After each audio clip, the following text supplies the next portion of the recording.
I'm Jeff Sikkenga, Executive Director of the Ashbrook Center, and this is The American Idea, where we discuss the ideas, people, and events that have made America what it is today. We believe that by understanding our history and our principles, we can better live up to the promise of the American founding and preserve our ongoing experiment in self-government. Welcome to The American Idea. Welcome, everyone, to this episode of The American Idea. Today, we're going to be talking about a topic that has been controversial from the very founding of the Republic, and it continues into this day, and I suspect it's going to continue in the coming decades, and that is the question of the war powers of the president and their appropriate use. Our episode today is entitled Clear and Present Danger: The Use and Abuse of the War Powers by U.S. Presidents. And I'm joined for a conversation today by Professor Sarah Burns. She is an old friend of the Ashbrook Center. Well, not old, she's pretty young, actually, but a near and dear friend of the Ashbrook Center. Sarah is Associate Professor of Political Science at the Rochester Institute of Technology, a great place that has a wonderful department. She received her BA from the University of Toronto, my alma mater for grad school, and then her MA and PhD from Claremont Graduate University.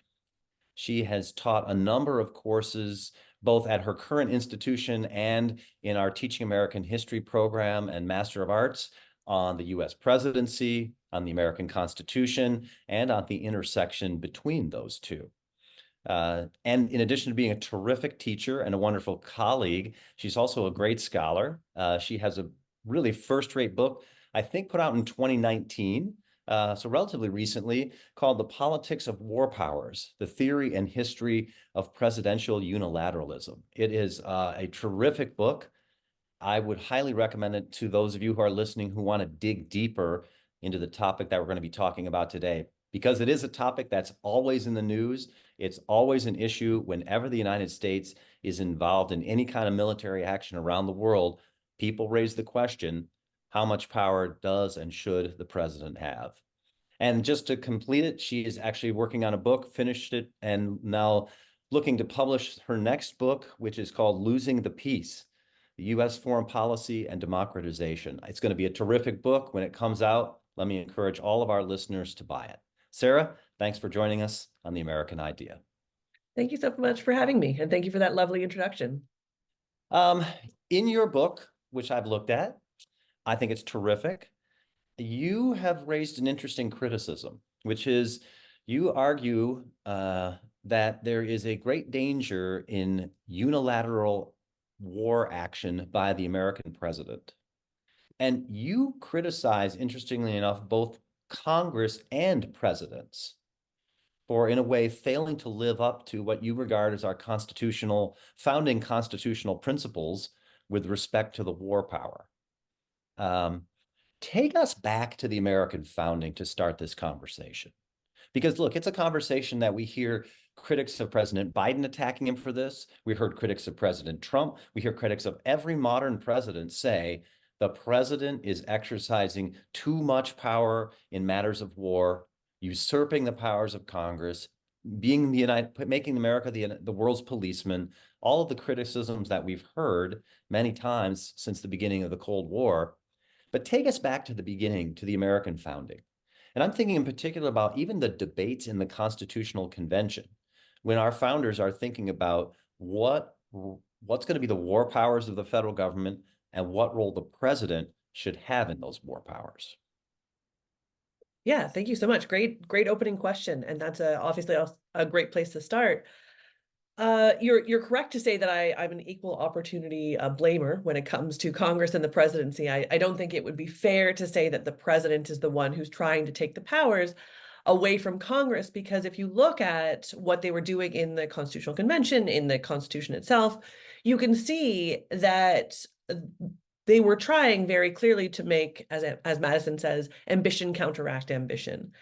And they were doing that by having, again, Madison saying, the interest of the man being joined with the interest of the place. So the principle was that Congress was then going to stand up to presidents. And so there was always a sense with among the founders that presidents certainly would try and take powers that were not their own. Presidents would certainly sort of try, especially in the realm of war, to get more and more power for themselves. But Congress was always going to be there to be slow and deliberative and plotting and say, do we really need to do this? Do we really need these wars, or is this some sort of ambition on the part of the executive? And very clearly, we see that in the Constitution, they then say what's important is to say that at the initiation point, we need to have Congress be the ones who are deciding. And so, what I say to students, and what I think is a fairly plain reading of the constitutional text, is when you say, okay, well, if Congress has the power to declare war, then it must be that they have some powers put into the hands of Congress at that initial phase.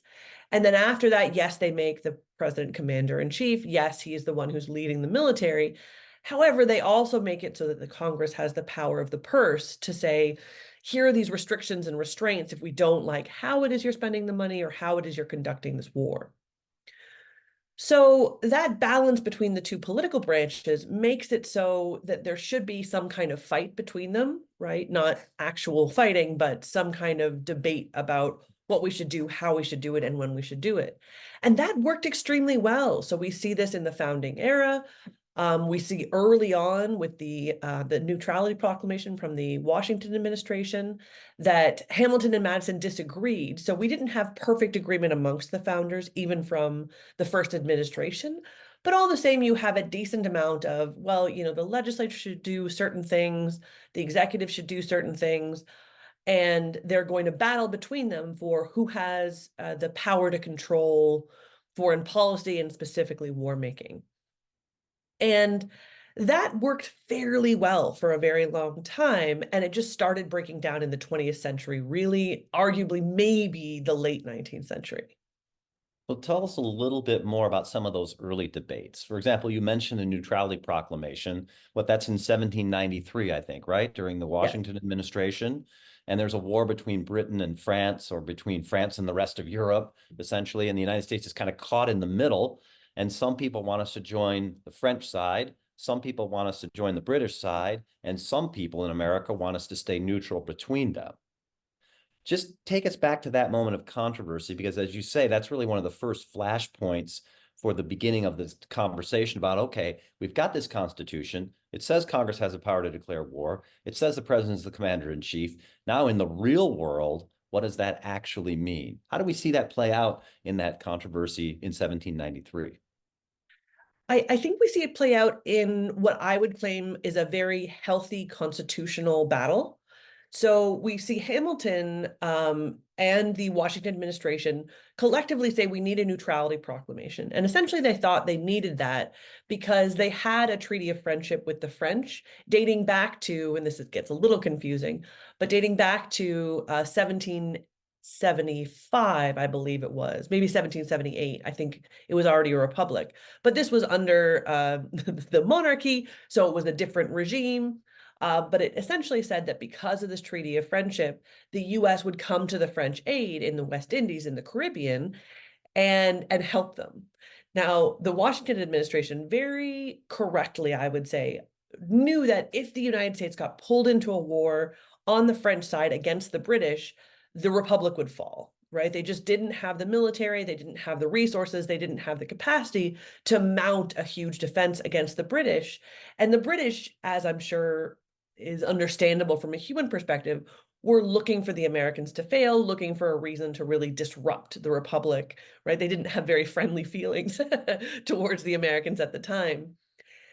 And so the Washington administration collectively decided, including Jefferson, who was in the administration at the time, that they just could not become part of this war. So Washington exercised what we generally think is a fair understanding of executive power, which is that he decided he could interpret the treaty, and he interpreted the treaty to allow the United States to not adhere to it, to not adhere to the friendship between the US and the French.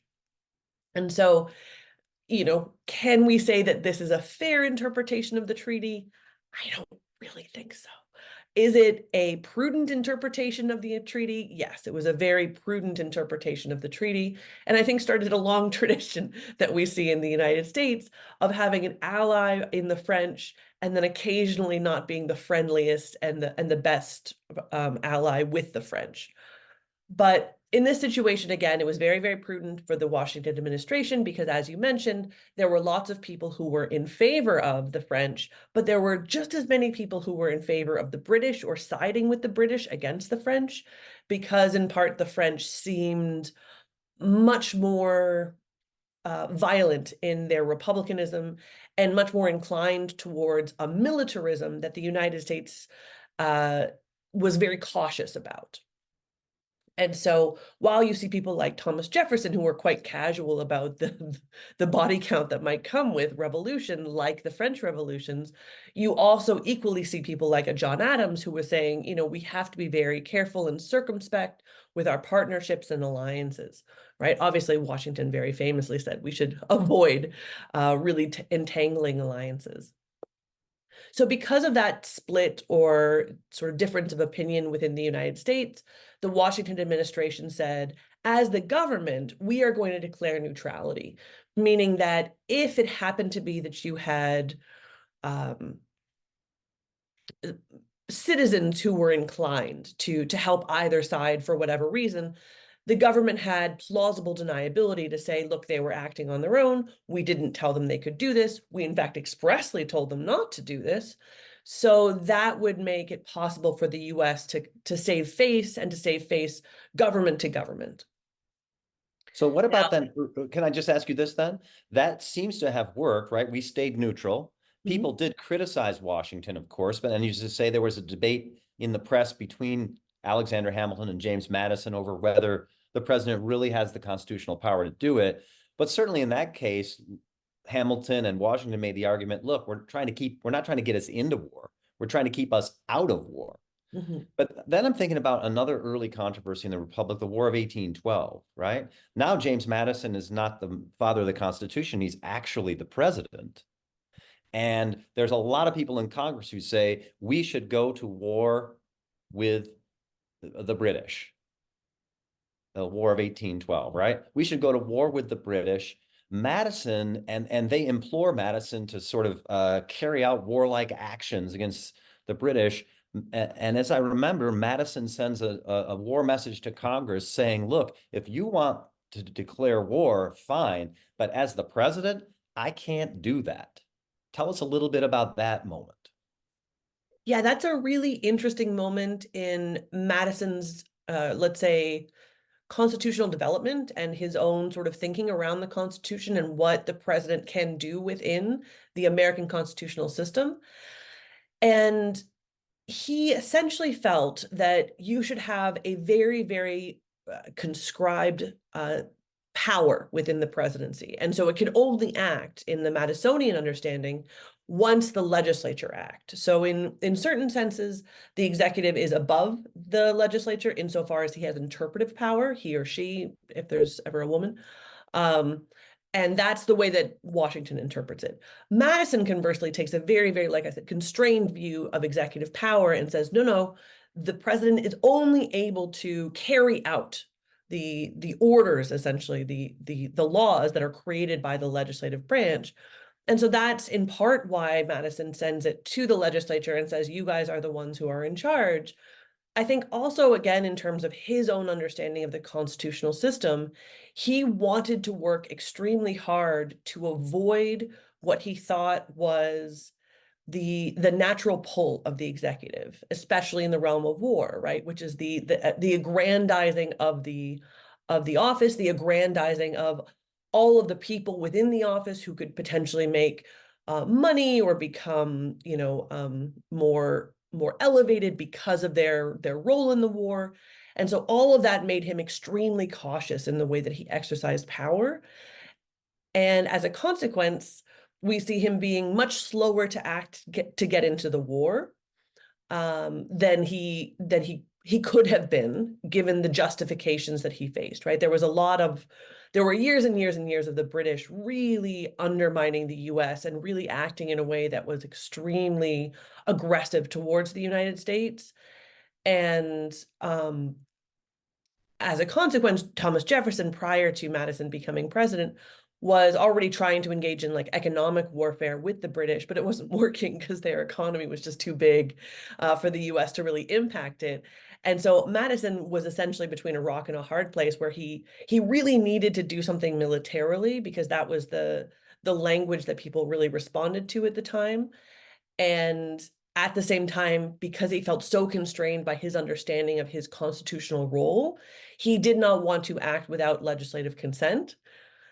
Yeah, and the last part of this, I would say, is the rampant partisanship. And so you had Federalists who were against Madison, against Madison's party, who likely were inclined to say no to whatever Madison suggested, and also very friendly in their views towards the British, right? So this is echoes of similar problems that we have today with partisanship, but both more and less highbrow, let's say, in the way that they were acting. Right. So this notion, James Madison had of a president who has very limited war powers that really can't initiate military action of any kind until Congress declares war.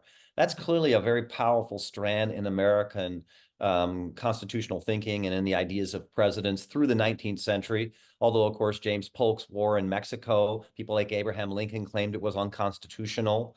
Then people claim that what some of the things Lincoln did during the Civil War militarily were unconstitutional. But there certainly does remain that powerful strand in American thinking about the war powers of the president, at least into the, as you said, late 19th or maybe early 20th century. When do presidents start thinking differently and start thinking, I think I have more war power than what other people believe? Yeah, it's a good question, and it's perhaps not um it, unlike the progressive era that you could say just there was something kind of in the water, let's say, where it's like everyone was sort of like imbued with different ideas and it was just sort of around in the water, in the air. With presidents, you have personalities that kind of pop up and say, maybe we should have more power. Maybe the president should be more powerful than he was, especially in the realm of war. And Polk, as you mentioned, I think had an ambition for the United States that made him disinclined. I don't know why I'm being generous to Polk. I can just throw him under the bus. He was so ambitious and he was so inclined to do exactly what it is the Constitution should stop him from doing, which is getting into a war of ambition. And so the reason the Mexican-American War is very frustrating, so this is 1846, is because the Constitution at the time was still very, very healthy and in principle should have stopped Polk from acting because Congress should have said, you're making these claims that the Mexicans shot Americans on American soil. Like, let's take some time to try and think about whether or not that happened. And Polk did what I call hurrying language, where he's like, no, no, we need we need a decision now. Like, we have to avenge these fallen soldiers. And there were enough people in Congress who kind of hurried things along so that those who were doing the congressional job of slowly thinking through the questions of war were not capable of fully doing their job and stopping the war from happening. So Polk is anomalous, let's say, in the 19th century in terms of that kind of thinking. Um, I would argue the complicated thing, we're never going to solve Lincoln in 5 minutes of conversation. But the complicated thing with Lincoln is he really was facing an emergency that required novel thinking about the Constitution, novel thinking about how he, as an actor, could act within the constitutional system in an effort to save it. And so both are then unique in the 19th century, and we see the Constitution snap back, let's say, into place, and snap back into the normal dialogue between the executive and Congress in the late 19th century. So much so that you actually have presidents like Ulysses S. Grant is a very good example of this. Garfield less so, but also an example of people who had views and had principles that they might have wanted to have a larger understanding of executive power, but felt very constrained by the constitutional system. So I think Right. it's So really, I was just going to say, so when thinking about the 20th century, coming to the 20th century, it's interesting to me when you say that constrained thinking, that seems to be evidence for that in the fact that when America got into military action, when we were in shooting wars, it was almost always Congress had already declared war. War of 1812 was the Mexican-American War. The Civil War is declared an insurrection, at least. Mhm, The Spanish-American War at the end of the 19th century, and then even World War One and mhm. World War II are declared wars, so that when the United States is engaging in military action, largely we have declared wars. But after World War II, it seems like we've had a lot of military engagement without any declarations of war. What Yes. has changed? Yes. And that's a great question. It's um the big thing that changed is that as you're watching the movement of the United States from the early 20th century to the mid 20th century, you see a phenomenal amount of change domestically, but also a phenomenal amount of change internationally. Most particularly, you see the European empires fall apart. And you see the rise of Russia in a communist form, and an extremely powerful and expansive, sorry, that's the word, is you can see that communism not only wants to like take over all of the Russian Federation, or what is now the Russian Federation, but move beyond its borders, move into all of Asia, take over all of Asia, and as best as possible take over much of Eastern Europe. And as a consequence of this, the United States is then seeing an enemy that is no longer a state, but an enemy that is ideological. And that change from a state entity where you could say, okay, well, we have a return address. We can go and we can send our men to this place, and they can fight with their men, and these things can be worked out the way that military conflicts have been worked out for millennia. When an idea like communism is combating an idea like liberal democracy, both are saying in a meaningful sense, we are the meta narrative. We are the best and final form of government. And unfortunately, as a consequence, coexistence doesn't seem possible to either one.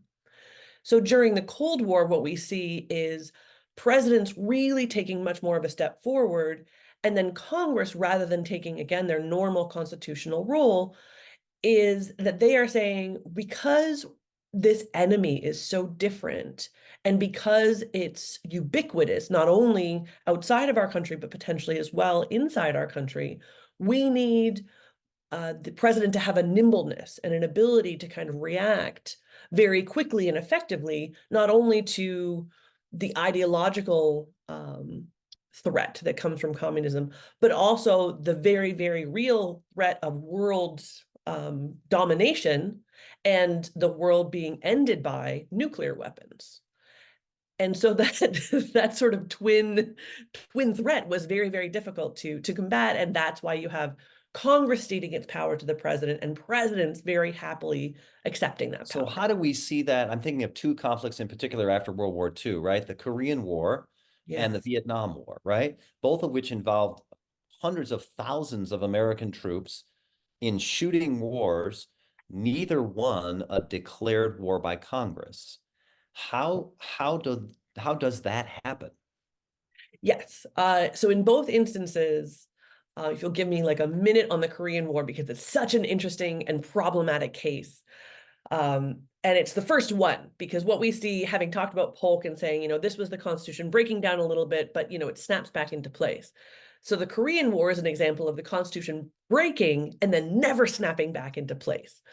And also it demonstrates the problem of presidential decision making without any kind of real deliberative process, right? Part of what Congress is bringing into the table is a deliberative process to say, like, have you really thought this through, Mr. President? Like, do you know what you're doing? So in the case of Korea, what we have is three very, very big events happening very, very quickly to Harry Truman, who wasn't who wasn't a foreign policy leader prior to becoming the vice president, and then was very much thrown into world events once he became president after FDR. So the first is that the communists in Russia developed nuclear weapons, and this was in March or April of 1950.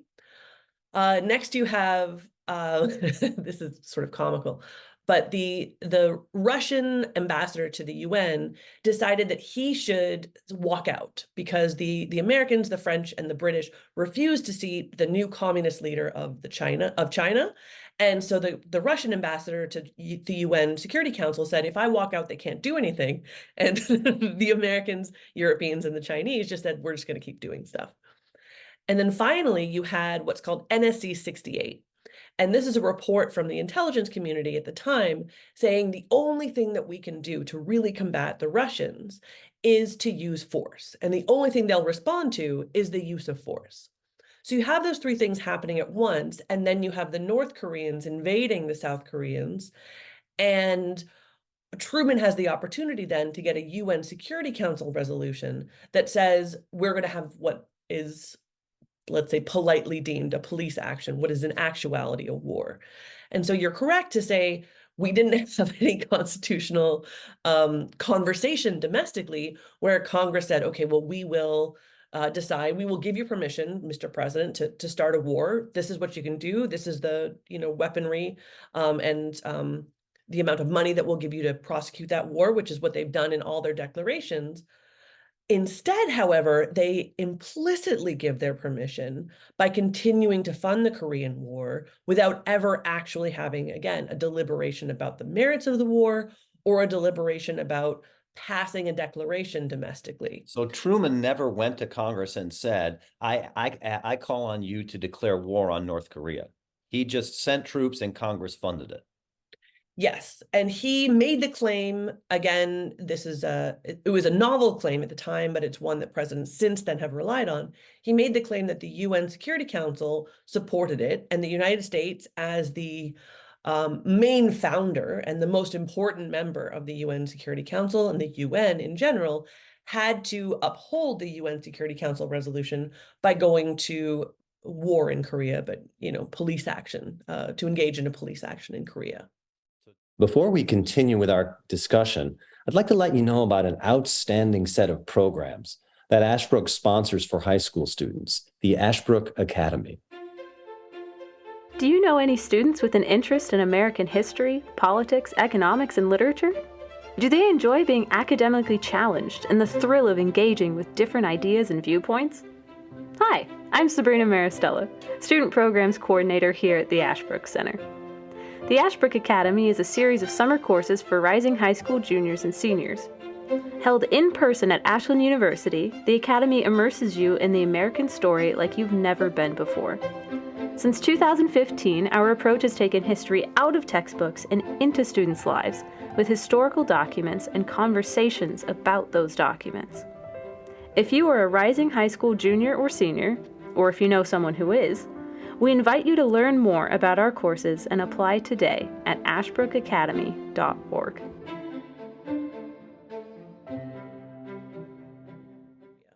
So do we see that same kind of argument in Vietnam? Lyndon Baines Johnson does not go to Congress, right, to request a declaration of war. But there is this thing, the Gulf of Tonkin Resolution.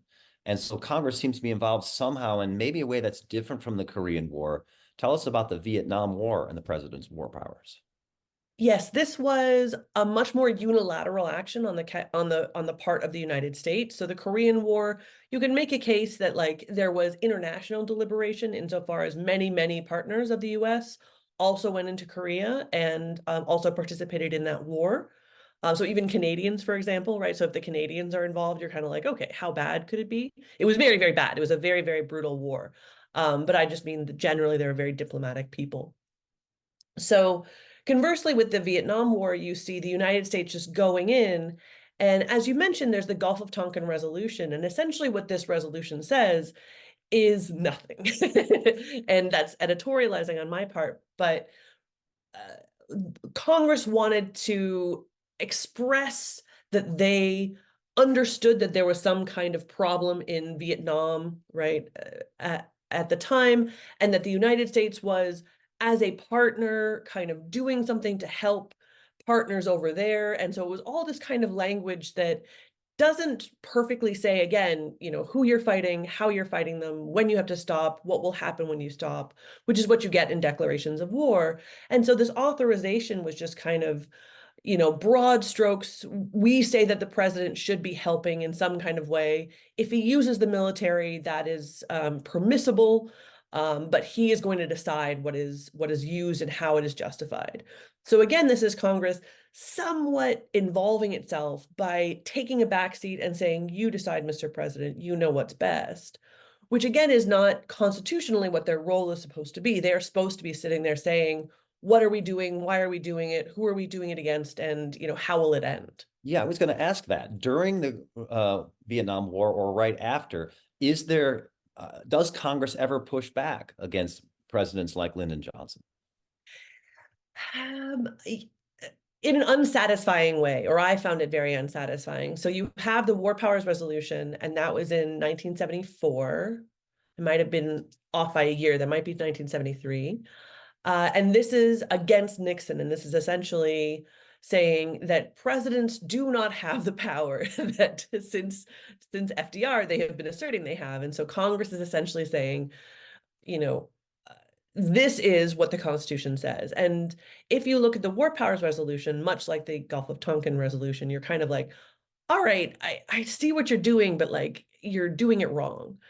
And so in the War Powers Resolution, they say, you're only allowed to have the military involved in a few cases, all of which are laid out in the Constitution, right? If there's an invasion, right, this isn't in the Constitution, but it's very, very broadly accepted, even amongst the founders. Even Madison said, we have to have a way for a president to act constitutionally if there's an invasion. And then otherwise, if there's a declaration or an authorization, the president can act. But then foolishly, they say, if the president does initiate military operations, he can do so for 60 days, and then he has 30 more days to withdraw the troops.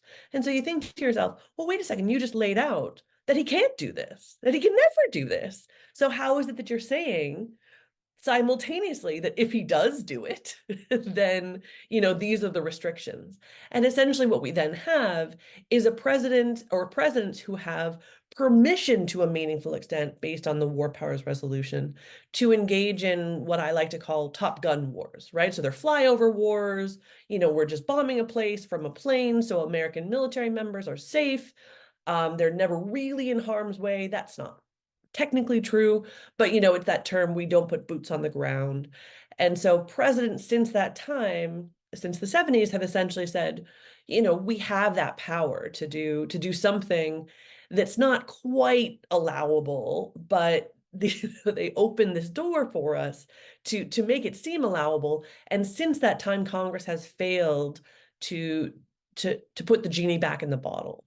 So what about times since then, since Vietnam, where in fact America has had boots on the ground, engaging in a war, still never declared wars? I'm thinking of Operation Desert Storm in 1990 with George H.W. Bush, the invasion of Iraq in 2003 with George W. Bush, the military action in Afghanistan in response to 9/11 in 2001. Certainly, those have involved boots on the ground. How is it that presidents were able to initiate that military action without Congress declaring war? There's three different possibilities. So the first is domestically sanctioned, which is authorizations for the use of military force. It's a very annoying term because you say AUMF and people are like, what are you talking about? Like, what's this acronym? And like, what does it have to do with like LOL or like IRL or something like that? But it's actually an authorization. And so these are typically, so since the Gulf of Tonkin, so we've had the Gulf of Tonkin, then we had the 1991 authorization for Desert Storm, as you mentioned. And then we have a 2001 and a 2002 AUMF, so all authorizations. In all these cases, you can make the claim that there is congressional authorization, right? The difficulty with them, all four of them, right? The Vietnam, first Gulf War, second Gulf War, and the war in Afghanistan, is that they all have this hedging language, and it's very, very vague as to what it is the presidents can or cannot do.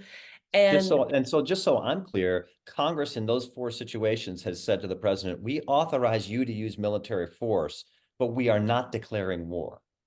yes, yes. And so they're authorizing military force, but they aren't even quite going that far. What they are often doing is saying, we authorize the president to have the power to decide if we are going to have any military action. And so they don't even want to make the decision as to whether or not there will be military action. They want to give the president nearly total control over the power to decide if there's going to be military action. So what about then, and obviously presidents have used that, but you do hear occasionally calls in Congress now and even recently to say, for example, the military action that we took in Syria. And the Obama administration undertook that, even the Trump administration to some degree. And there were some members of Congress, including people in each president's own party, who said, wait a minute, when we passed those authorizations for use of military force way back 20 years ago, we did not envision bombing in Syria. That's not covered by this. So we need to get rid of this, and you don't have authorization to do it, or you need to come to us to get some kind of another authorization or another, even a declaration of war, because otherwise you're just conducting military action without permission from Congress. Has that had any traction or success in Congress? So the first time that there was some sort of conversation around it was in 2013 when Obama, and again, I'm not at all sort of saying something bad about Obama that I wouldn't say about every other president. They're all kind of like playing pretty fast and loose with constitutional structures. But Obama decided in 2013, in August, that he had just recalled that he was the leader of the oldest constitutional democracy. And so he was asking Congress to give him an authorization to go and bomb Syria. And then the next year, this is why it's comical, and I apologize for anyone who doesn't have a dark sense of humor. But the next year, he forgot, I guess, that he was the leader of a constitutional democracy, because he just started bombing Syria and started bombing Iraq because ISIS had shown up, and so everyone in the U.S. was like, "We don't need congressional authorization; just keep us safe." And so in both of those instances, you had a kind of moment where, like, let's say Congress kind of entertained the possibility of passing a new authorization or sunsetting the old authorizations from the early days of the war on terror, but they never really got any traction. During the Trump administration, there was a little bit more talk about potentially sunsetting the congressional authorizations, but this didn't get very far either. And it was 2001 when you had a concerted effort from, now I'm going to forget who three was involved. So it was Bernie Sanders, Mike Lee, and then Chris Murphy were the three who were the main creators of a great authorization that, didn't Very solve all different, the by the way, problems. very different political parties and very different political philosophies in many ways. Yes, yes, very good So ad, what right? did they agree on?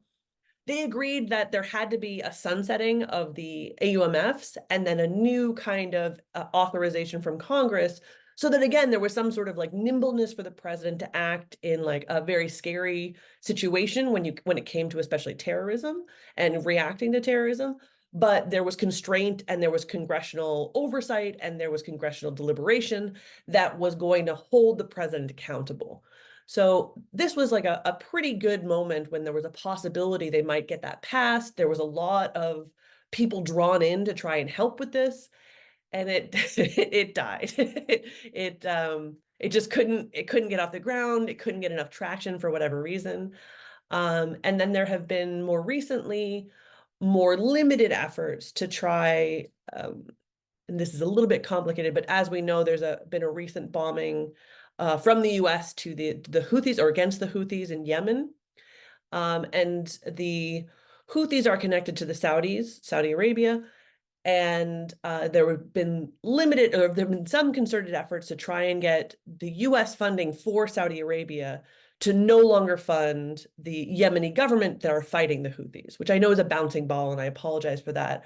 But those are the two things that have attempted to get traction. So a broad, really big authorization that would cover everything, and then a very limited authorization that would say America cannot fund the civil war in Yemen, and we have to constrain the amount of weaponry that's getting into Yemen and inflaming this civil war that continues to this day. So we are right now sort of stuck, it sounds like, in kind of constitutional limbo.